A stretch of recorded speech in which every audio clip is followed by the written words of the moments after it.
Hello there, this is Professor Zeeebo speaking and welcome back to yet another AFK journey video. So in today's AFK journey video, we're going to run through the Celestial Hypogean focus guide in the end game of Waves of Intrigue based on the different usage of the units across the different game modes and talk about which group of players should go for what. So I'll run through the skills of the units briefly, not gonna talk about like the word by word skills description, just gonna briefly describe what the unit does, where you can use the unit, and also who should actually go for those units based on your resource accumulation, based on how much resources you can gather on your account. So first of all, starting off with the PvP centric characters, we have Barrow as well as Dionel.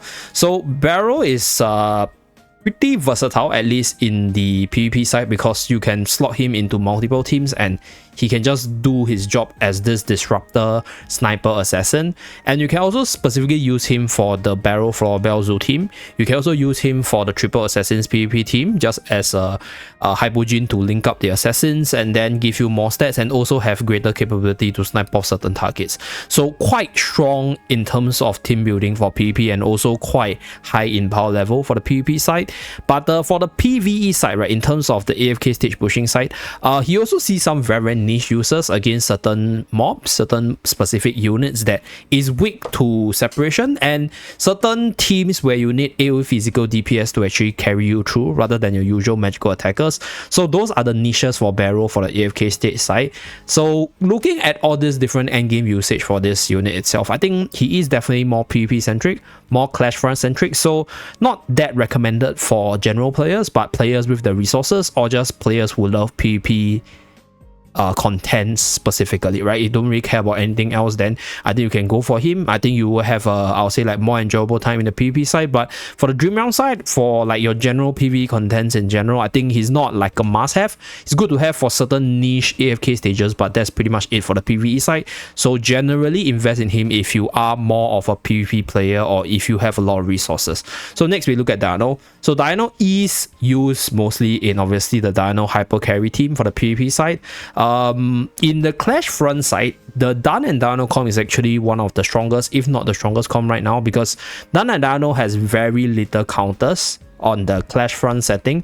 And in terms of the team build to counter Dun and Dionel, there are counters to this comp, but then when you talk about the mechanics of Clash front, because you pit the teams against like random matchups, so unless you specifically get that counter comp onto Dun and Dionel, the combination of Dun and Dionel basically shuts down most of the teams that are available right now. So that's why they're the T0 team for Clash front.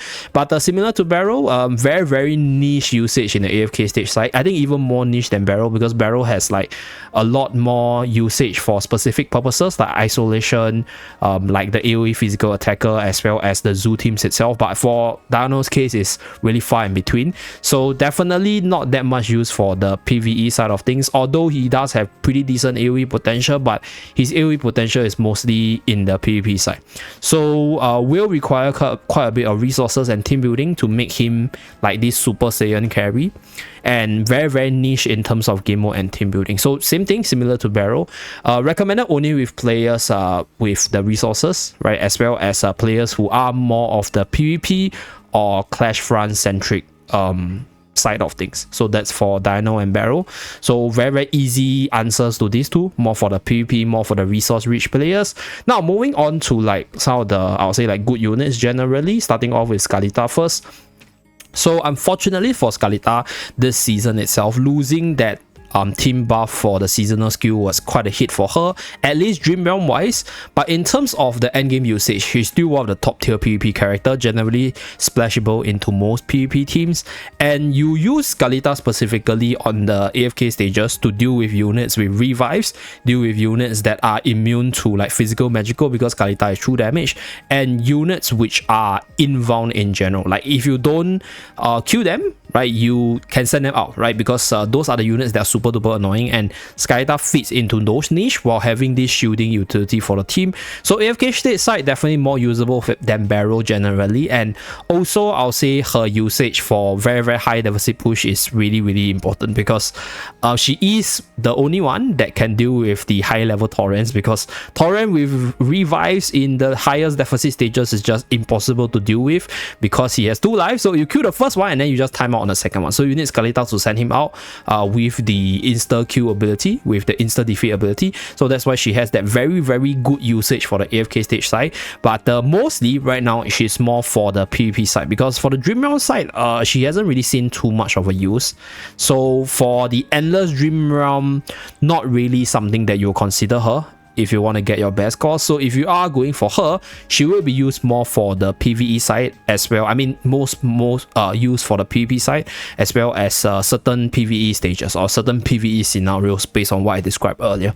So not that I'll say like versatile as she used to be in the Song of Strife season, but still a good unit nonetheless if you are into those stuff I mentioned, such as PvP, as well as clearing certain AFK stages in terms of dealing with annoying units. So that's for the Scarlita analysis. Now moving on to the last 4 units, I'll say they are the powerhouses or the late game powerhouse of this season. Starting off with Reiner, right? For Reiner's case, Reiner's endgame is superb. Like, this unit is still, or worse, and is still one of the most versatile character in the game and one of the stronger characters in the late game as well. So highly recommended for everyone to actually go for him, or at least get him to Mythic Plus, because number one, this character is meta in the Dream Realm teams, even moving to the Endless mode. So early game he's good, late game still meta. So that's Dream Realm side, right? PvE side, if you need to swap specific targets to snap them off quickly and then give the buff to all of your units, you can use Reiner as well. So even in your normal AFK stage push, Reiner is usable. And more importantly, PvP side, right? Last time, I'll say he's more used in the offensive side of things, but less defensively. But right now, for this season specifically, with Supreme Arena having the factional talent Tau, this unit is also really good defensively, because you can use him together with your other Celestial Hypogean characters to get your Celestial Hypogean Fractional Tau, while locking away one Fractional Tau from your enemy, or forcing your enemy to react whether or not they want to take hold of that Tau itself. So very, very useful both PvP and PvE wise. So generally one of, if not the top units to go for all players, no matter who you are, whether or not you're free to play or you are a whale, this character is pretty much a must-have, pretty much the first priority to get to the Mythic Plus. However, I do know that there's a lot of players who are watching my video and have been playing for quite a bit and already got him to M+. So I'll say if you are slightly low on resources, M+ Reiner, good enough. Focus your resources on getting your other characters, which needs more stats to perform better, to Supreme Plus. That's my analysis for Reiner. If not, you can get him to Supreme Plus just to maximize the buff and stats on this unit, and then you can throw him in multiple contents and you can see him performing for you. So that's the Reiner analysis. Top 1, highest priority for most people, but if you really focus on him and then you got him to the necessary tiers, they can move on to the next few units, which I'm going to talk about. Next, we talk about the King of Endless, which is Phraesto. So Phraesto is one of the most versatile frontliner, where you can use him as a tank, you can use him as a damage dealer, or you can use him as just a buffer for your team. And he's also one of the best unit for Primal Lord. So PvE wise, this is the king of late game. And on top of the other general PvE contents, he's also the king for your Endless Dream Realm bosses right now, used in basically every boss. So if we take a look at the current rankings or the current recommended pool of units, Phraesto is used in most of the bosses in the Endless mode for the highest score. So right here, right, Necro Dragon, right, this unit is used in Crystal Beetle as well, used in Olsen, as well as Lone Gaze, as well as Alpha Bear, as well as Skyclops, right? So the only boss that he's not seeing used is actually Snow Stomper because of the silence ability, which negates off a lot of what Phraesto wants to do. And there is a possibility that once we reach like this level 800 plus range, Phraesto might be meta here as well, because this record over here by my friend is only at level 771. So we still have one more day before Snow Stomper arrives once again. So once we reach the 800 mark, Phraesto might be here as well. So he is without a doubt one of the kings of the Endless Dream Realm side of things. However, there's a caveat to this, because looking at the magic charm ability, we pretty much unlock everything. If you take a look at my account right here, we are past 800. We max out on all our equipments right here, and the only thing that could change the endgame further is actually the mythic charm set. Because if we take a look at this, magic charm set, take a look at this, right? There is still this tier over here, and there's one more tier which will give you the set bonuses. So this over here is massive, and if you take a look at all the set bonus of the different charms that Phraesto has, none of them are particularly offensive. At least in the previous season, he had a charm which gave a lot of attack as well as crit. I think it's called the Execution charm, which is red in color. So for this season, he does have the energy on hit from the Sturdy charm itself, but generally not very offensive. So in the super mega late game, there could be still some changes on the Endless Dream Realm side, because once we get to this final tier over here, because his charm is just not very offensive in general, other damage dealers or other units with more powerful offensive charm could take over his position in the Endless Dream Realm. So that is just I'll say like TLDR for those of you guys, but I still think that he will perform in the Endless Dream Realm because his role in that game mode is linker in terms of the faction, as well as a buffer for other units, as well as just 2 bodies to do additional damage or proc your resonating spell in general. So I think this unit will still be insanely good for the Endless Dream Realm moving forward. But even if you consider this as a factor to be concerned about, this character as a whole is just really versatile and just really good all around, that he's a good second pick after Reiner that you should go for. So if you already have gotten Reiner to M+, and you want a generally useful character that's insanely strong in the late game at the same time, Phraesto is definitely probably the one to go for, right? The next unit, Talene, is also, I'll say, one good contender for it, and Talene does have a point going for her, which I'll explain later. But right now, if you just take a look at the current state of Endless Dream Realm, right, we don't think about what could potentially happen, and we don't predict what could potentially happen, then Phraesto is one of the strongest, if not the strongest character for the Dream Realm side. So looking at this, I will strongly recommend all players to go for him after Reiner. In fact, right, he could even be on the same tier as Reiner if you need a good frontliner to help you with your early AFK stages, because this unit is so good in pushing deficits, so good tanking up on the front line, so versatile in terms of the PvE contents that he actually sees more use all around, right, before the Endless Dream Realm as well. So very good character, second in line after Reiner for most people.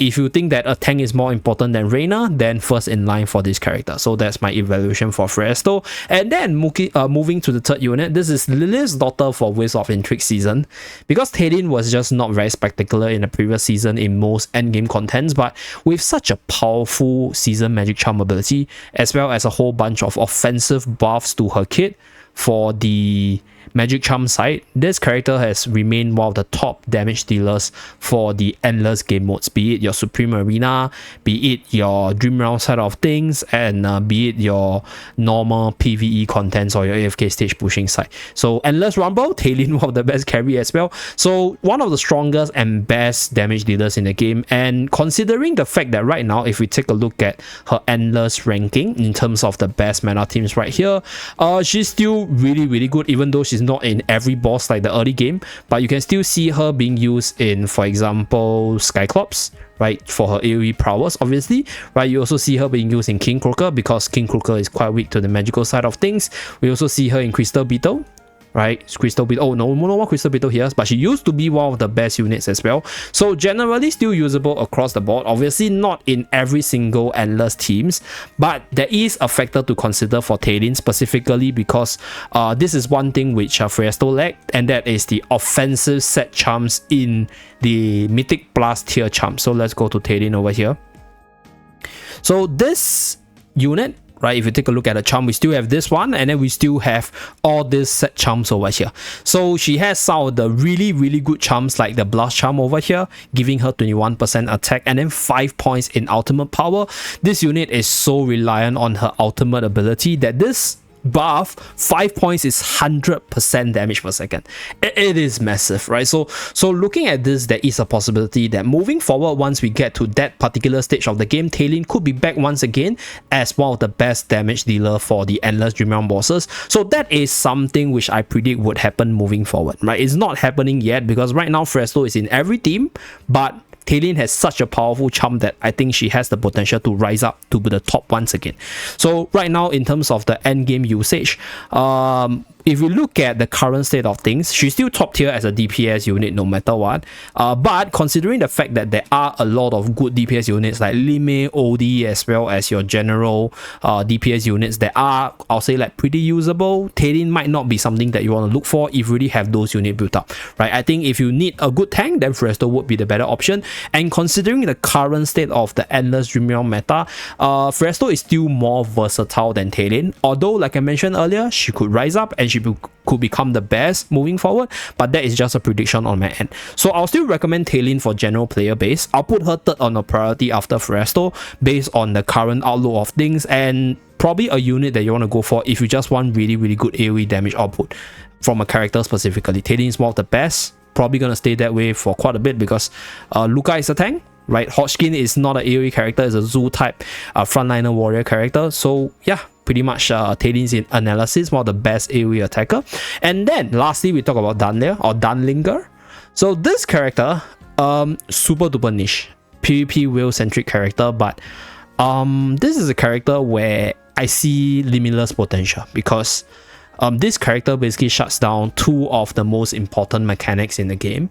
Shuts down heal, shuts down ultimate, and right now is also insanely strong in the Die and Dino comp, specifically for the Clash run, like I mentioned earlier, because there's just not a lot of team that can do much to another team when they can't cast their ultimate or heal the team itself. So looking at this character has this really overbearing presence, provided that there's a stage for this unit to perform. And as a avid AFK stage pusher who actually pushes his AFK stages, I've seen super duper niche users for Dunlinger against enemies with insane heals or insane ultimates that you want to prevent them from using. So like, he has this very niche PvE users, but in general I'll still classify Dunlinger as a PvP character. So recommended for mostly whale players who want to excel in the PvP and Clash run game mode. Or, right, if you're an avid pusher for mega deficit pushers, Dunlinger actually goes into certain situations really well because there's a lot more annoying units at the later stages. There's just a lot more units that relies on heal or sustain to just stall you out. So this character, not recommended for everyone, but he has some very powerful qualities that could sort of elevate his usage depending on how you see him. So that's for Dunlinger's case. But if you want me to sort of rate the units, I'll give you guys some like final tier ratings comparing, I'll say, some of the four most asked unit between the list. So we have Reiner, Phraesto, Talene, and Scarlita.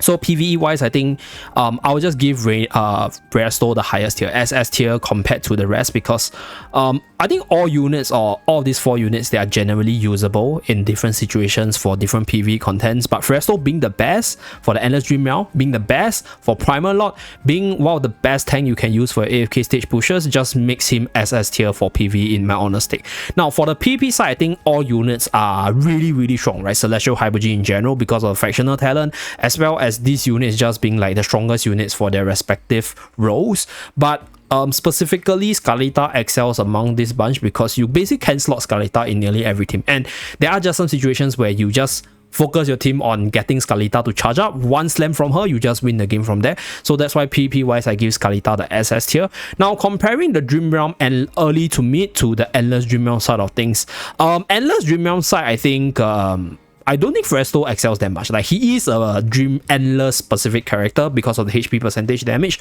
So A tier in the early to mid game, but once you transition to the Endless state, Phraesto is almost in every team. So SS tier. Reiner as well. And Reiner is just good for the Dream Realm from the start to the finish. So SS tier for both. And then Talene, really good for the early to mid game, but falls off slightly in the Endless Dream Realm. And lastly, for Scarlita's case, just not very good for the Dream Realm side of things, comparing her to the other three units in general. So looking at this, right, rank 1 is definitely Reiner or Phraesto, depending on how you evaluate the importance.